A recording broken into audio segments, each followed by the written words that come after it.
Sekarang kita masuk ke problem 4 di halaman 22. Di situ ada perusahaan chandelier. Perusahaan ini itu menjual berbagai macam lampu. Nah, kita ini disuruh buat laporan arus kas atau cash flow pada tahun 2019.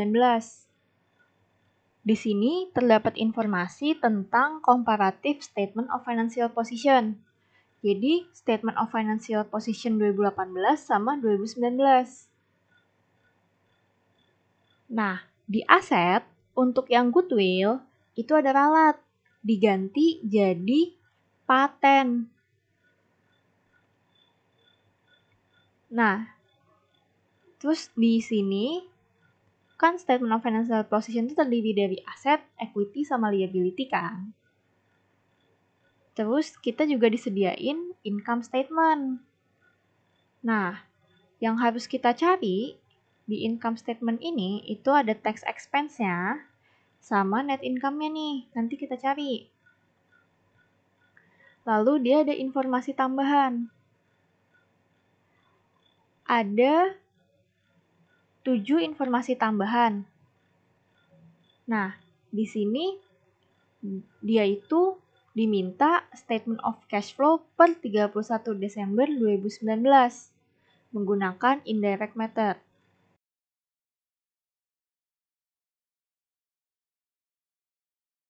Langkah pertama itu kita harus menghitung adanya kenaikan atau penurunan dari akun-akun yang ada di Statement of Financial Position.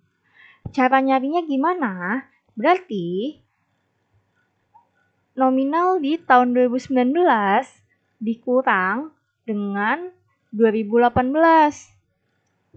Nanti akan muncul hasilnya nih. Untuk paten, dia itu ada penurunan 500.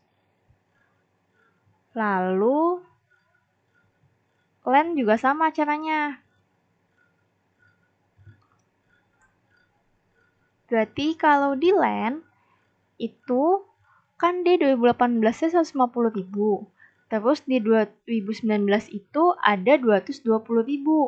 Berarti dia itu kan ada kenaikan sebesar 70.000. Nah, untuk akun-akun yang lain tinggal kita cari nih.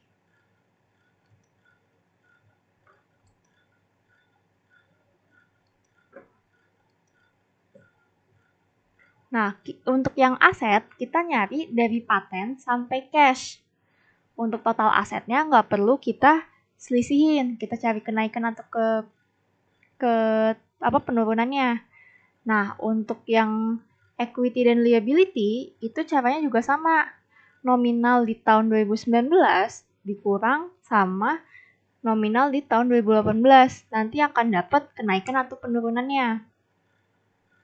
Nah, ini sama. Kita juga nyarinya dari share capital preference sampai ke accounts payable.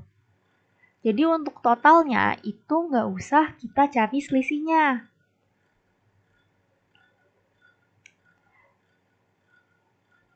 Nah, untuk kenaikan dan penurunan yang ada di aset atau di other current asset, itu dia berkebalikan nih hubungannya sama nanti net income pas kita bikin yang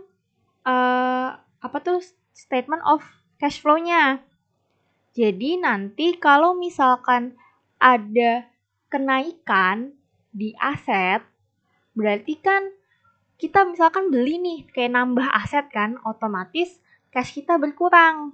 Nah, nanti pas di statement of cash flow, kalau misalkan ada kenaikan di aset, contohnya kayak prepaid advertising ini, ada kenaikan di aset kan berarti. Nah, nanti di statement of cash flow-nya itu akan ngurangin.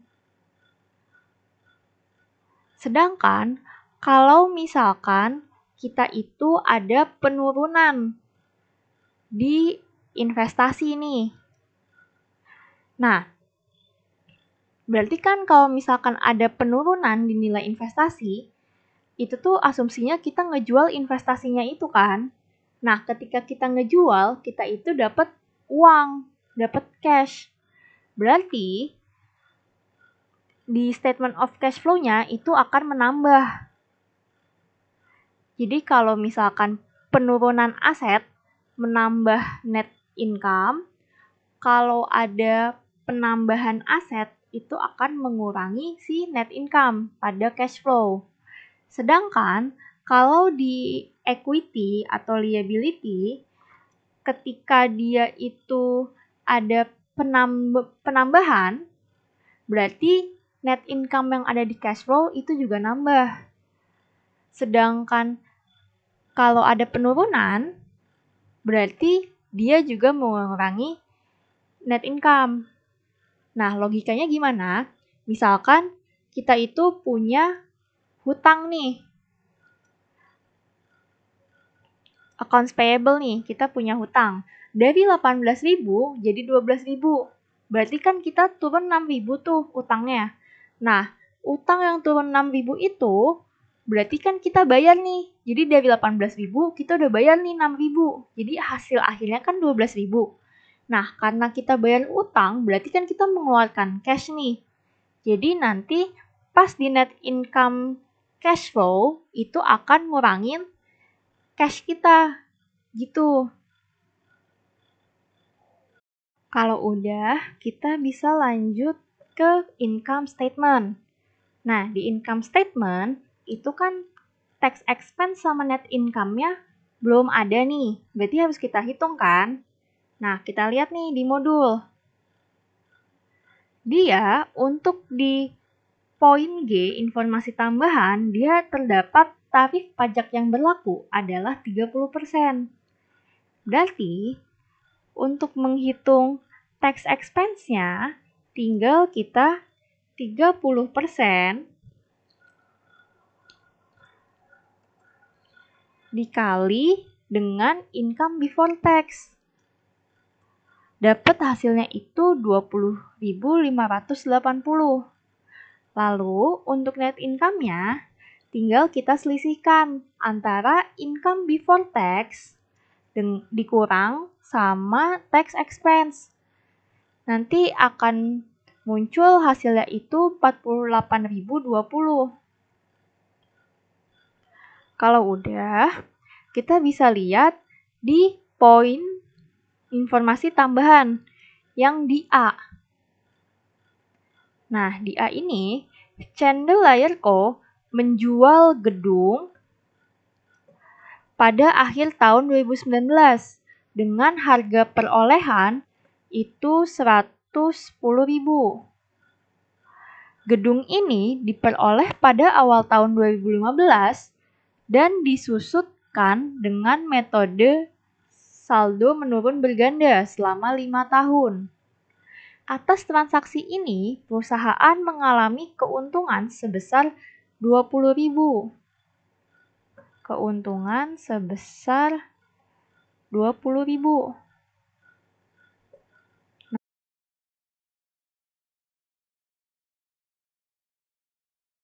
Sekarang kita bisa lanjut ke step 2.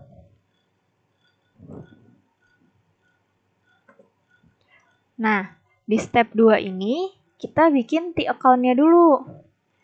Jadi yang pertama itu kita masukin saldo awal atau beginningnya itu dari angka yang 2018, building 210.000. Terus kita masukin nih endingnya. Endingnya itu dari saldo yang 2019, building 190.000. Nah, kita cari nih, dia itu pas saat kita ngejual, itu tuh ada pembelian lagi apa enggak nih gedungnya. Berarti ini di kreditnya kita masukin building yang kita jual. Cost-nya kan 110.000. Terus kita cari nih penambahan saldo buildingnya. Karena kan kalau misalkan kita hitung, itu 210.000 dikurang 110.000, itu hasilnya kan 100.000. Cuma ending ending ending saldonya building yang kita lihat, yang kita punya itu kan 190.000. Berarti kan ada penambahan tuh. Nah, cara nyarinya berarti 190.000 dikurang 210.000 dikurang 110.000. Dapat hasilnya itu 90.000. Berarti 90.000 ini tuh sama aja dia ada beli penambahan gedung. Terus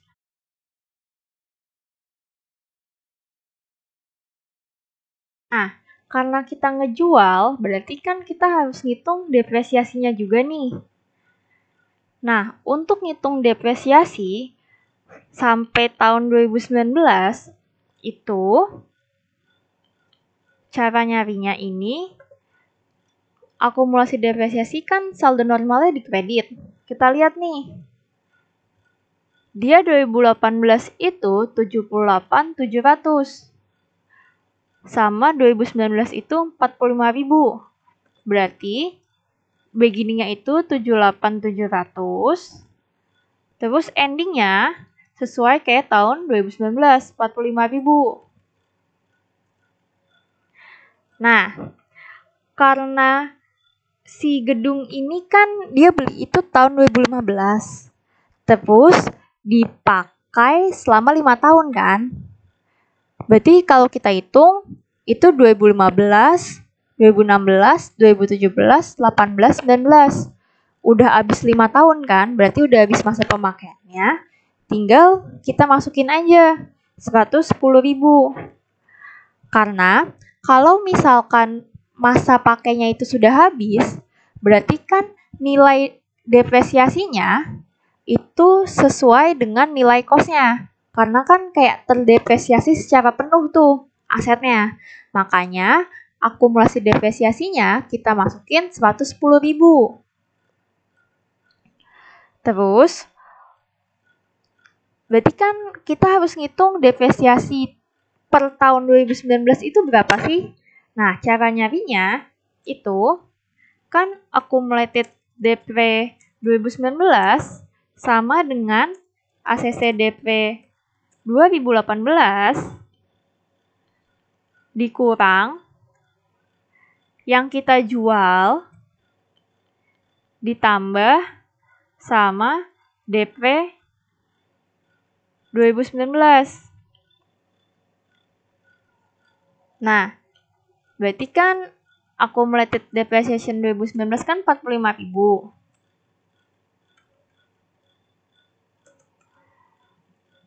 Terus accumulated 2018 78.700 dikurang sama yang kita jual itu kan 110.000. Terus ditambah sama depre 2019. Berarti depre 2019 itu sama dengan 78.700 dikurang 110.000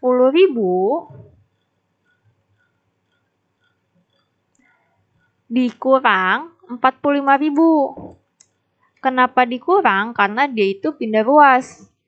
Berarti nanti akan dapat hasilnya itu 78.700 dikurang sama 110.000 terus dikurang sama 45.000. Dapat nanti hasilnya itu 76.300. Jadi ini yang depresiasi nih.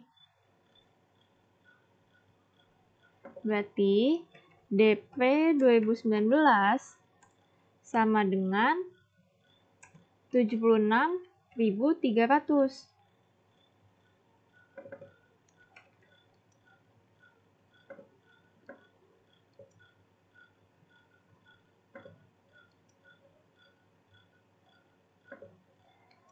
Terus, berarti ini bisa kita jurnal. Berarti untuk informasi pertama, jurnal jurnalnya itu cash pada cash accumulated depreciation, terus ininya gain on sale kreditnya, sama building. Kenapa gain on sale? Karena di soal itu dia udah dibilang kan, kalau misalkan dia itu nerima keuntungan sebesar 20.000. Terus, untuk accumulated depreciation-nya, berarti kita pakai angka ini nih, 110.000. Terus, untuk building-nya juga sama. Kita pakai angka cost-nya nih, yang 110.000. Terus, berarti cash-nya itu sama aja kayak gain on sale-nya. Dapat 20.000. Nah, yang ini nanti cash-nya ini akan masuk ke investing.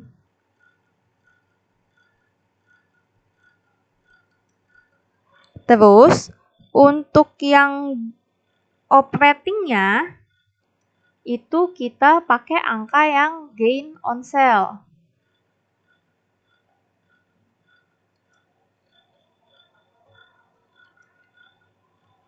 Masuk ke investing, terus gain on sale-nya itu akan masuk ke operating.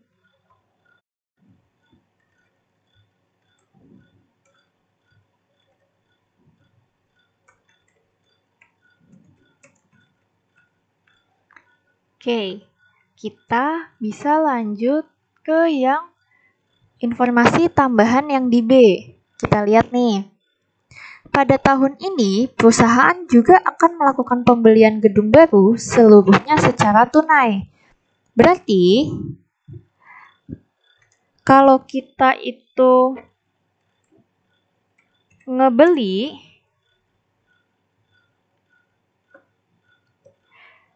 jurnalnya itu berarti kan building pada cash. Nah, angkanya itu kita dapat dari yang udah kita hitung di account, 90.000. Nah, cash-nya juga sama, 90.000.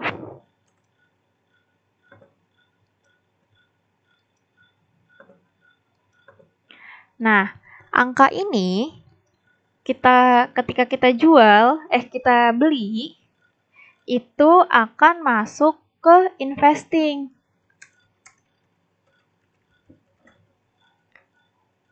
Lalu, jangan lupa nih, karena tadi kan kita udah ngejual sama udah ngebeli, berarti kan kita ada depresiasi nih.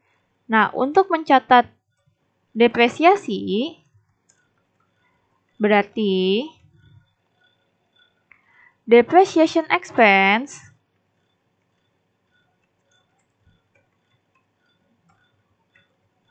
pada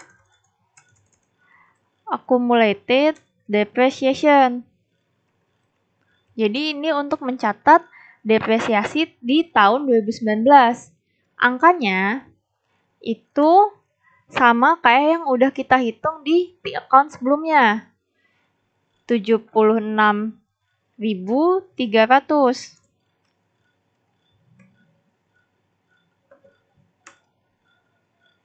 Nah, jurnal depresiasi ini itu akan masuk angkanya ke operating.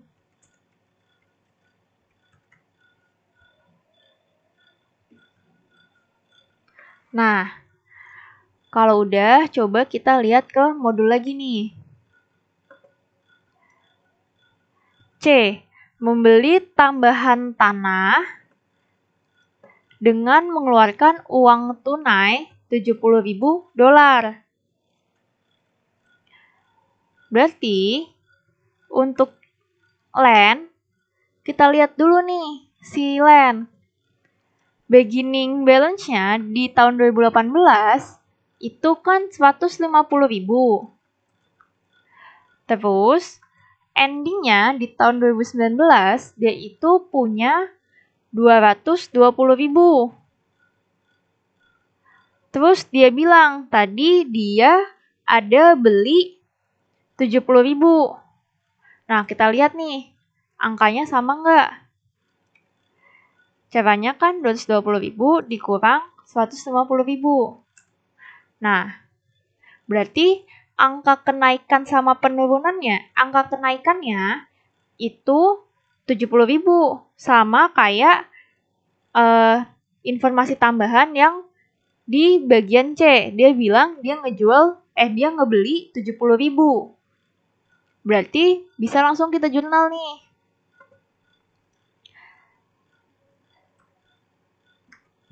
Beli tanah.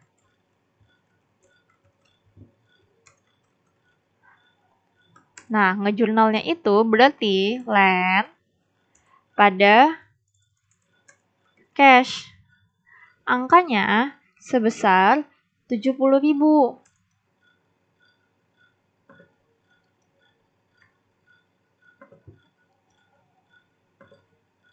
Nah, ini nanti kita akan masuk di bagian investing. Masuk ke investing.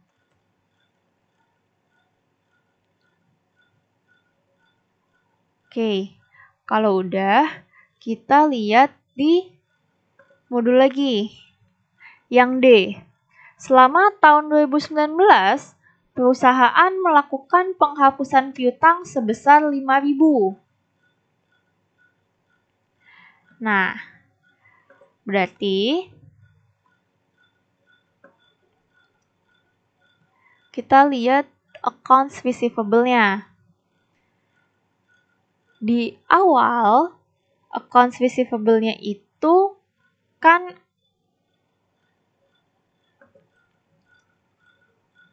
berapa nih? 35.000 sama endingnya 22.000. Berarti awalannya 35.000, terus di ending dia 22.000.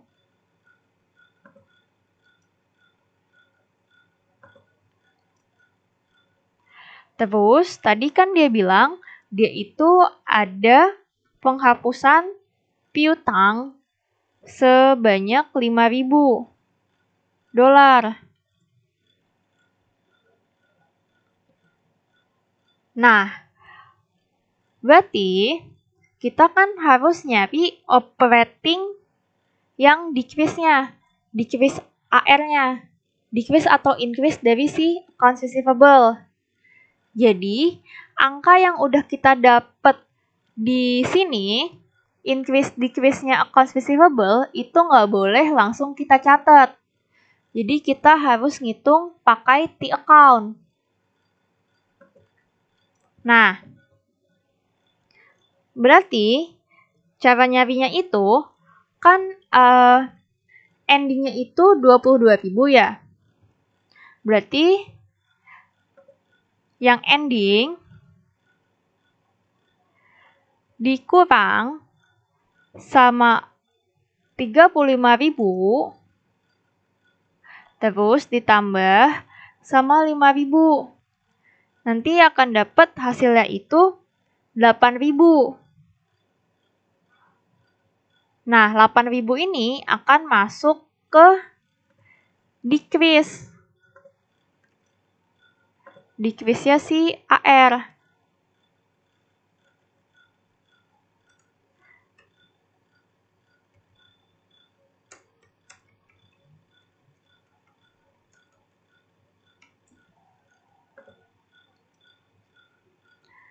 Nah, terus karena piutangnya itu dihapus, berarti kan ada pengaruhnya terhadap allowance for the full account atau si AFDA.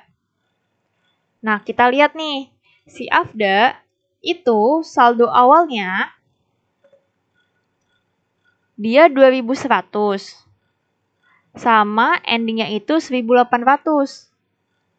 Berarti 2.100 untuk yang awalannya, terus endingnya 1.800. Nah, tadi kan dibilang dia itu ngapus. Nih, nah kalau ngapus itu berarti kan jurnalnya itu AFDA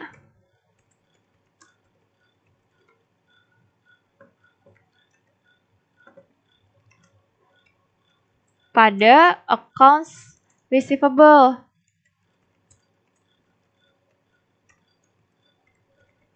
Nah, angkanya itu 5.000.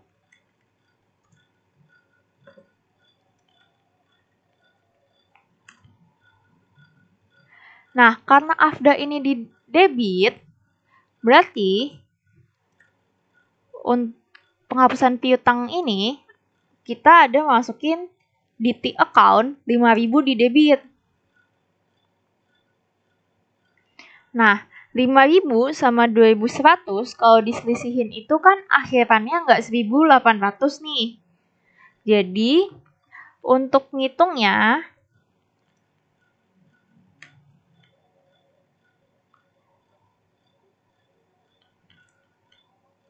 $1.800 dikurang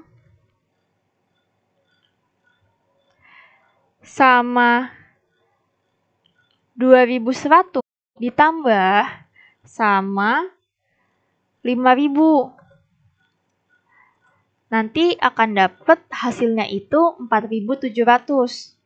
Nah, 4.700 ini yang kita catat sebagai bad debt expense.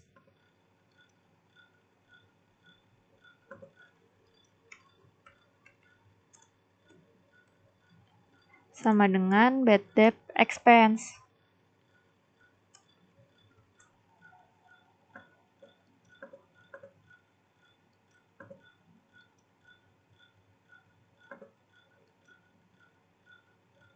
Nah, berarti untuk lebih jelasnya itu BDE sama dengan AFDA 19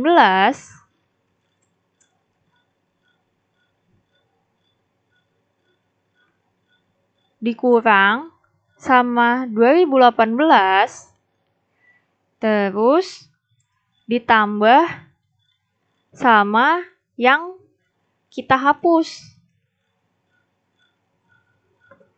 Berarti BDE sama dengan 1.800 dikurang 2.100 ditambah sama 5.000. Nanti akan dapat hasilnya itu 4.700. Nah, 4.700 ini akan kita catat nih, kita jurnal. Jurnal bad debt expense. Berarti bad debt expense pada AFDA. Angkanya sebesar 4.700.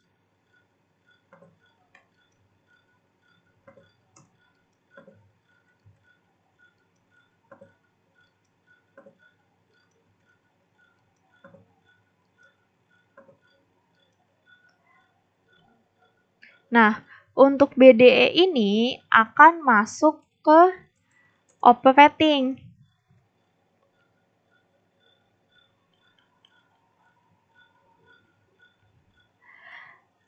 Terus kita lanjut ke yang informasi tambahan selanjutnya.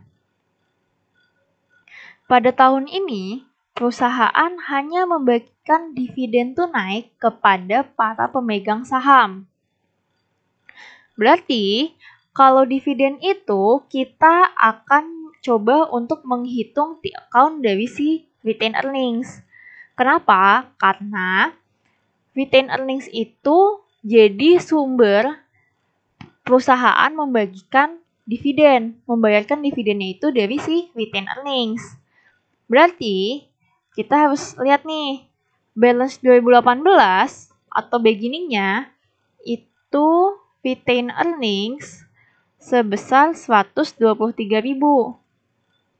Lalu untuk endingnya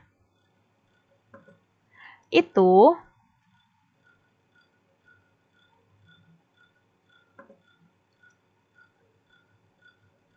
yang saldonya 132.000, saldo 2019 retained earnings.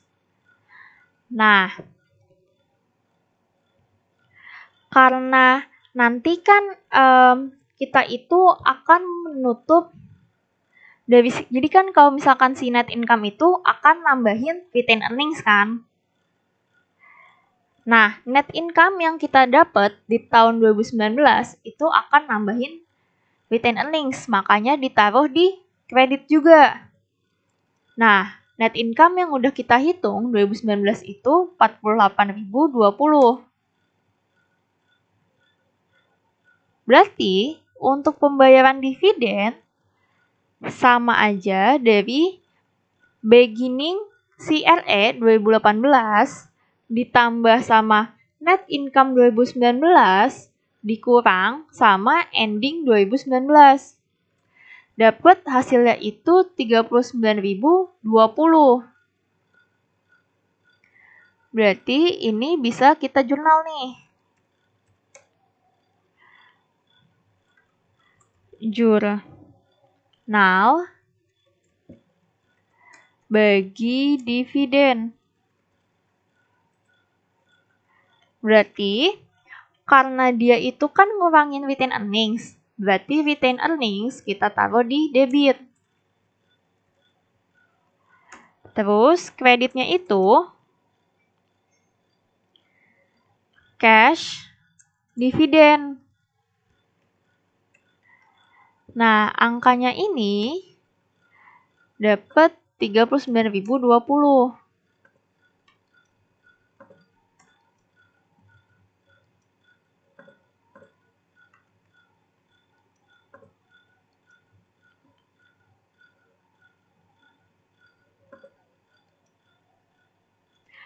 Nah, ini bagi dividen itu masuk ke investing.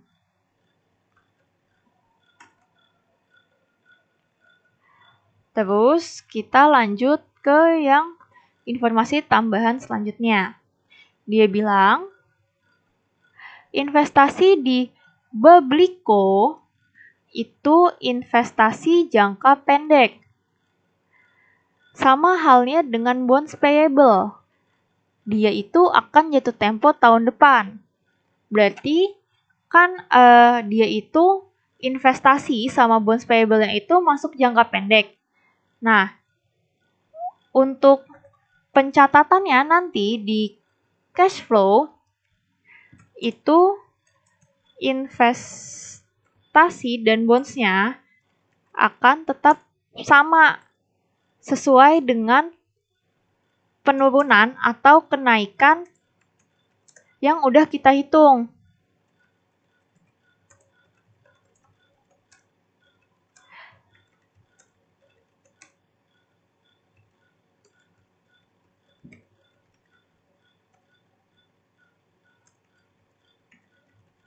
Jadi nanti kita itu akan ngitung sesuai sama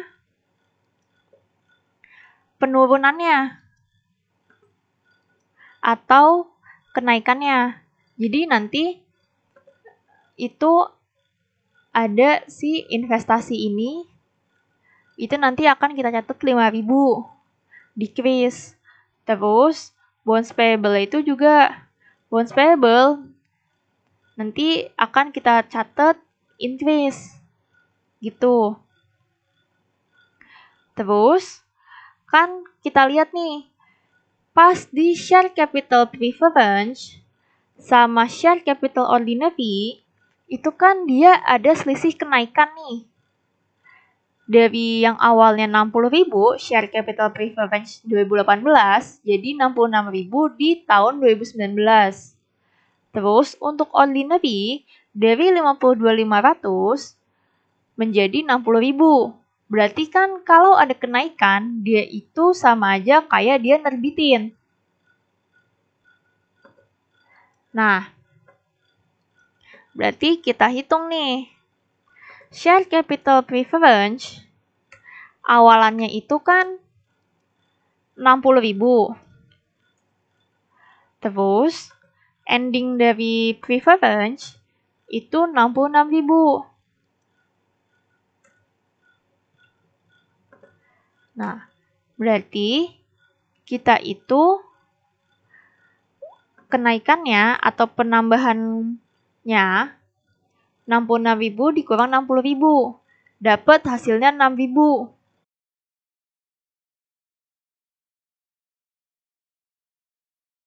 Karena kita nebitin share capital preference, berarti kan kita itu ada share premiumnya nih. Kita hitung nih. Yang ini kita masuk ke saldo di tahun 2018. Di 2018, dia itu 25.000. Terus, untuk endingnya di tahun 2019, dia itu punya 29.000. Dapat hasilnya itu 29.000 kan? Nah, kita selisihin nih. 29.000 dikurang sama 25.000. Dapat hasilnya share premium preference untuk nerbitin preference yang ini itu hasilnya 4.000. Kita jurnal nih. Issuance atau penerbitan SCP. Nah, berarti kan kita cash. Terus kreditnya SCP, share capital preference. Terus ada kredit lagi, share premium preference. Nah, angkanya SCP itu sama dengan 6.000 yang udah kita cari dari sini di account. Terus share premiumnya itu juga dapat dari di account. Terus untuk cashnya berarti tinggal kita jumlahkan antara SCP sama share premium preference.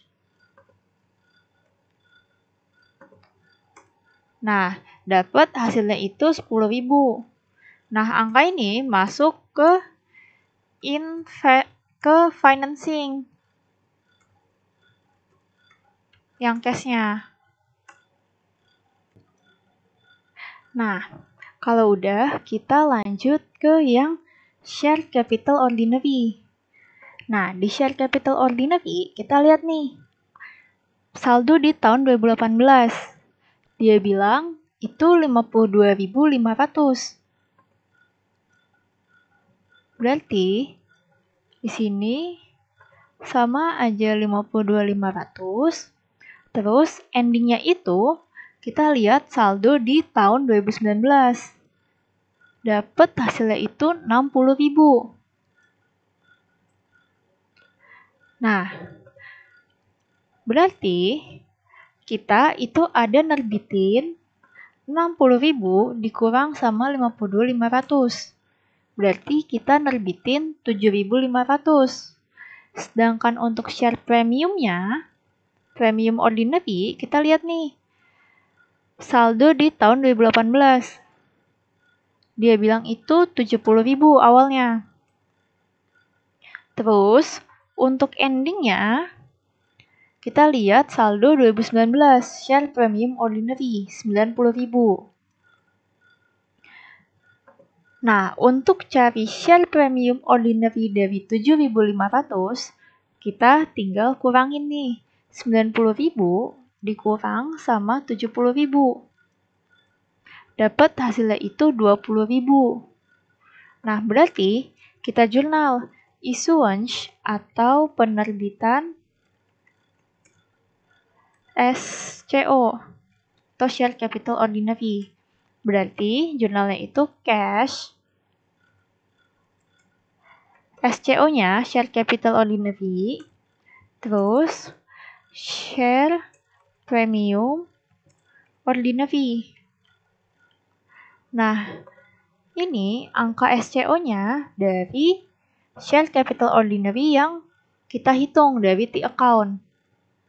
Terus share premiumnya juga sama, yang kita hitung dari T-account 20.000. Nah, terus cash-nya itu tinggal kita jumlahin. 7.500 ditambah sama 20.000. Dapat hasilnya itu 27.500. Nah, angka 27.500 ini akan masuk ke financing.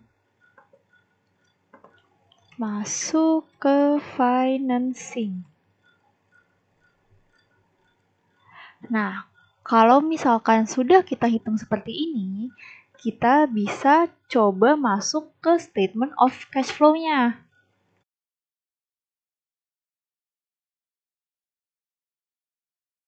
Untuk di cash flow-nya, kita bikin kopnya dulu nih. Chandelier Inc. Statement of Cash Flow Indirect Method sama for the year ended 31 Desember 2019.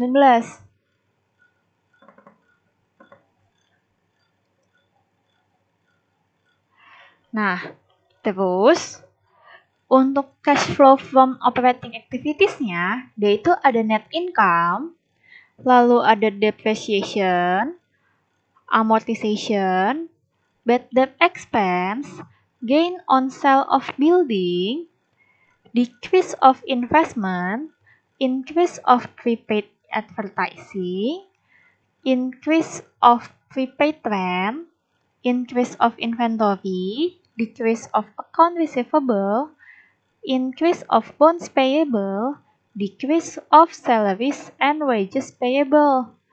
Terus ada decrease of income tax payable, decrease of accounts payable, terus nanti ada total, ada net cash provided atau net cash used by operating activities. Terus dia di cash flow from investing activities, dia ada sale of building, purchase of building, purchase of land, terus nanti kita totalin net cash use atau provided, tergantung nanti dari hasil activitiesnya. Kalau misalkan nilainya negatif, itu dia net cash use, tapi kalau positif nanti totalnya itu jadi net cash provided. Nah, terus ada cash flow from financing activities. Dia itu ada issuance of preference shares, issuance of ordinary shares, payment of dividends, net cash used by financing activities, sama net decrease in cash. Net decrease in cash itu decrease atau increase-nya itu dapat dari total yang net cash provided atau used by operating activities, investing activities, sama financing activities. Terus untuk beginning cash-nya kita dapat dari si saldo yang awal di tahun 2018, saldo cash-nya. Terus untuk ending cash-nya itu nilainya harus sama dengan saldo ending cash di tahun 2019. Oke, kita mulai dari awal nih. Untuk net income, kita lihat dari step 1. Net income. Nah, net income-nya itu yang udah kita hitung 48.020. Terus lanjut di depreciation. Nah, untuk depreciation ini, kita lihat di step 2, yang bagian B. Yang 76.300 nih. Berarti, lihat step 2 yang informasi tambahan B.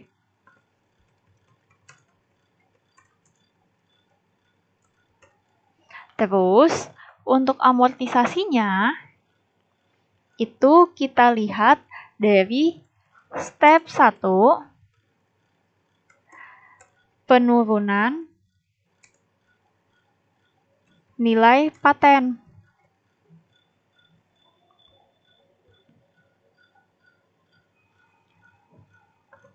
Nah, kita lihat penurunannya itu ada berapa. Nah, karena dia itu turun 500 dan dia masuk golongan aset, berarti kalau misalkan turun, itu di cash flow-nya dia nambah. Jadi 500. Kenapa nambah? Karena untuk penurunan nilai paten, dia kan nggak benar-benar mengeluarkan cash. Jadi kita tambahin di net income-nya nih. Terus untuk bad debt expense, kita lihat di step 2. Di info point D. Kita lihat nih. Step 2, untuk bad debt expense, kita lihat di jurnal bad debt expense 4.700. Berarti di step 2 4.700. Terus ini ada gain on sale of building. Kita lihat di step 2 info yang A. Dia bilang dia itu ada gain on sale sebesar 20.000. Nah, berarti karena dia itu gain itu kan kita nggak benar-benar nerima uang cashnya kan. Nah, berarti kita kurangin. Jadinya ini sama aja gain on sale-nya itu 20.000 minus 20.000. Lihat step 2 info A. Lalu untuk decrease of investment-nya itu berarti kita lihat dari step 1, penurunan investasi. Kita lihat decrease of investment. Nah, investmentnya ini ada decrease 5.000. Nah, karena dia masuk dari bagian aset, berarti kalau misalkan dia ada decrease, di cash flow-nya itu jadi positif, nambah kan. Berarti decrease of investment-nya itu sama dengan 5.000. Terus, untuk prepaid advertising-nya, itu kita lihat juga di step 1. Penambahan prepaid. Nah, kita lihat nih. Prepaid advertising itu nambah 100. Berarti di statement of cash flow-nya itu kurang atau minus 100. Terus kita lihat lagi nih, decrease of prepaid trend. Nah, berarti prepaid trend yang di step 1, kita lihat nih, decrease-nya 5.000. Berarti di cash flow itu nambah 5.000. Lihat step 1, penurunan prepaid rent. Nah, kenapa penurunan prepaid rent itu akan menambah cash? Karena berarti kan kalau misalkan prepaid rent itu kan sewa ya, sewa dibayar di muka nih. Nah, kalau misalkan sewa dibayar di muka turun, otomatis kan kita nggak nyewa lagi nih. Nah, makanya kita dapat tambahan cash 5.000. Terus, untuk yang increase inventory, itu kita lihat di step 1. Nah, di step 1, itu kita lihat nih, inventory-nya. Dia ada nambah 3.000. Berarti, kita kurang 3.000. Lihat step 1.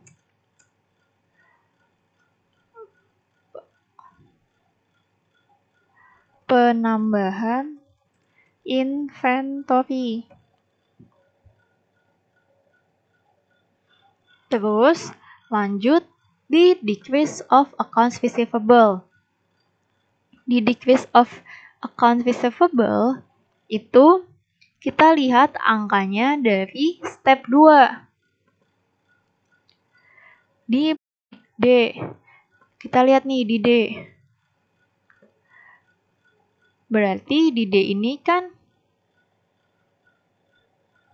decrease of accounts receivable-nya itu kita ambil yang angka 8.000 nih. Berarti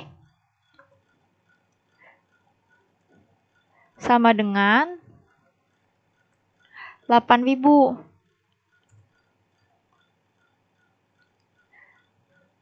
Lihat step 2, info D. Terus lanjut di increase of bonds payable. Increase of bonds payable itu lihat dari step 1, penambahan bonds payable. Kita lihat nih di step 1.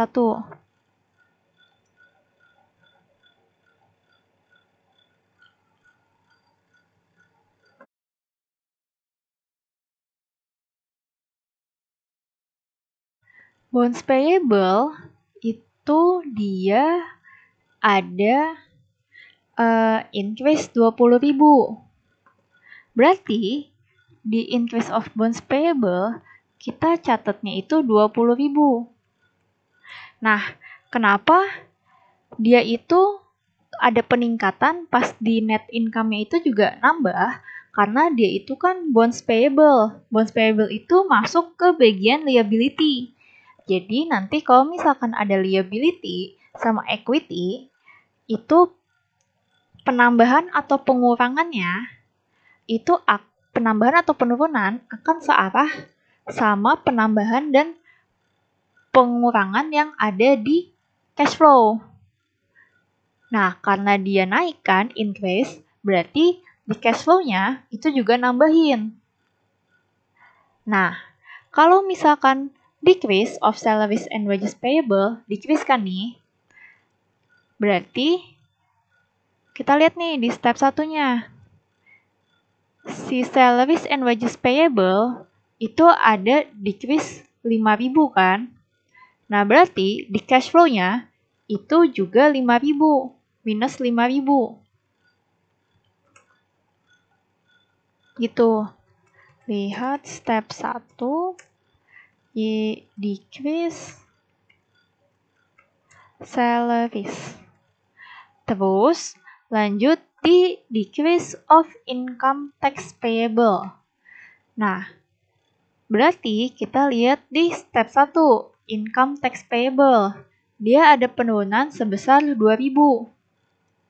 Berarti kita catat juga minus 2.000 nih. Terus, untuk accounts payable-nya, decrease of accounts payable itu juga sama. Kita lihat dari step 1. Terus dia ada decrease 6.000. Berarti di cash flow-nya itu minus 6.000.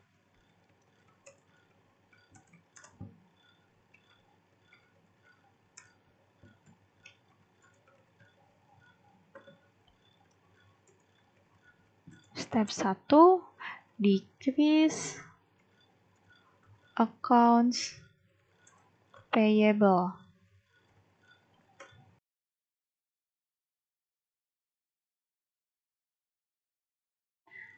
Totalnya itu dari si depreciation sampai accounts payable. Dapat hasilnya itu 83.400. Nah, kita jumlahin nih berarti. Net income sama totalnya nih.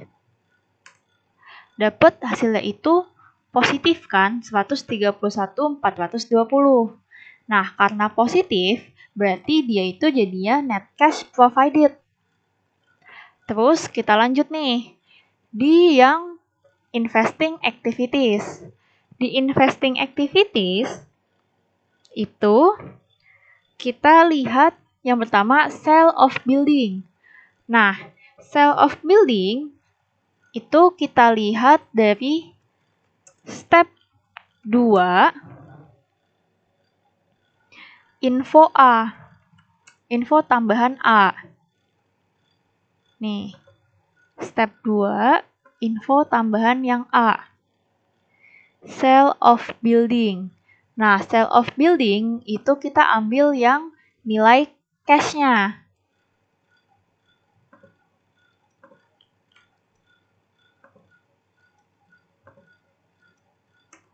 Dapat hasilnya 20.000.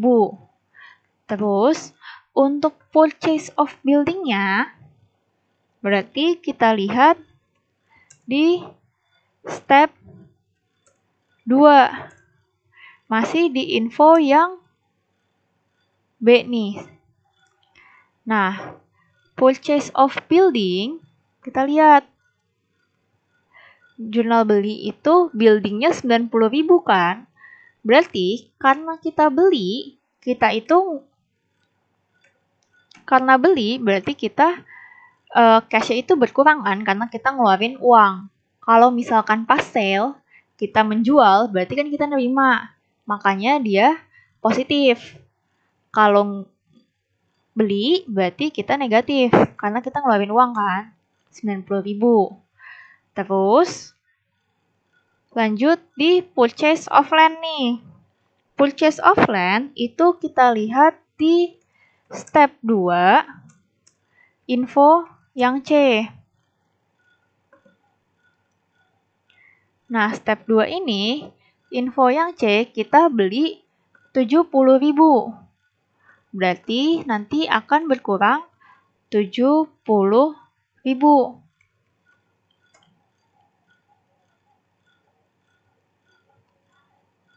Terus, kita jumlahin nih yang semua aktivitas investing.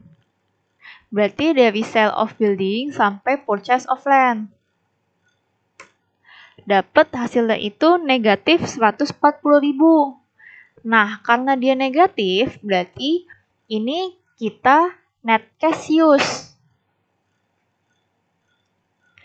Kalau positif, berarti net cash provided.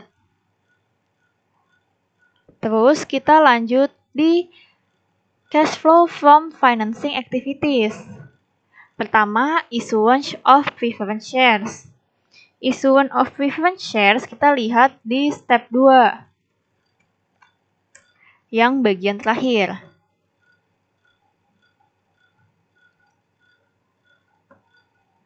Kita lihat yang issuance of shares. Nah, issuance of share capital preference itu kita lihat dari angka cash-nya, 10.000. Berarti kita bisa masukin yang 10.000 ini, angka cash. Terus, untuk issuance of ordinary shares-nya sama, lihat step 2. Lihatnya itu yang pas kita nerbitin ordinary shares. Cash-nya ini yang kita masukin ke statement of cash flow, 27.500. Nah, untuk pembayaran dividen, kita lihat step 2, info tambahan yang E. Nah, kita lihat nih payments of dividendnya di step 2. Payments of dividendnya itu sama dengan 39.020. Berarti kita masukin payments of dividendnya 39.200. 39.020. Tapi kan kalau misalkan payments of dividend itu kan ngurangin ya. Berarti minus 39.020.